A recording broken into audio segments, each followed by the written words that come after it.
unless you're just woken up after a 3-year sleep, you should know who our DPM is and who our future PM is going to be.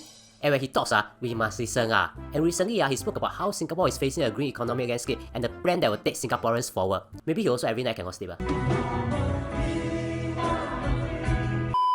Anyway, don't scare. DPM has a Singapore plan with 5 key shifts to bring Singaporeans forward. There are a new approach to skills, a new definition of success, a new approach for social support, a new approach to caring for seniors, and a renewed commitment to one another. Here's what you need to know. Turn the CC if you don't understand my sense. For info, the authorities are gathering feedback from Singaporeans to create a better Singapore for Singaporeans. It's called the Forward Singapore exercise, and you might have seen them gathering feedback from shopping centres. DPM Wong recently spoke about the 5 important shifts and what we should do and what they are doing about them.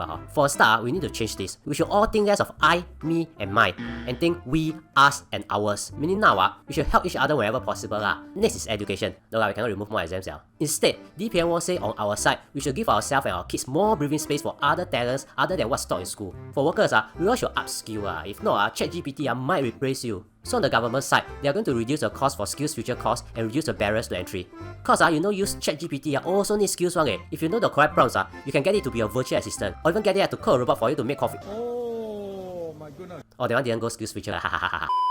Yeah, so if you still haven't used your skills feature, I don't know why you like to reject free money. But if you have got feedback on why you just don't see the need to upskill and what else will support you in your career, NTUC wants to hear from you. You can go to conversations.ntuc.sg. Over 40,000 people have given their feedback and got hope for change, right? Get one 3-day work weekend. Like soon, there will be internships that are very structured one to support youth, because many employers are using interns as cheap labor. So go give your feedback, you have got a lot to say. Another key shift that DPM Wong thinks is important is the definition of success. Now, being a lawyer, doctor, or engineer is considered successful. Getting carrying LV, Gucci, and Dior is considered successful. Hermes lagi best. We need to change that mindset. Like pay skilled workers like electricians and plumbers more, and believe that they are considered successful too. And carrying Charles and Keith is successful too.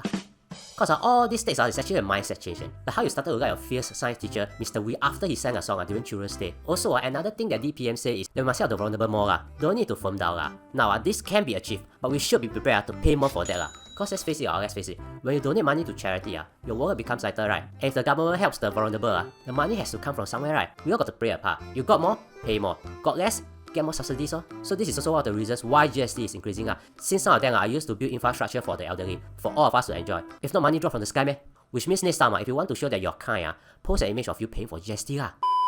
Now you can continue to give feedback, cause feedback is very important one. Cause soon we'll know if cats can be kept in HDB flats soon due to public feedback gathered recently. So give your feedback to NTUC at conversations.ntuc.sg about why you still have an upskill. But don't contact NTUC why cats should be allowed in HDB hall.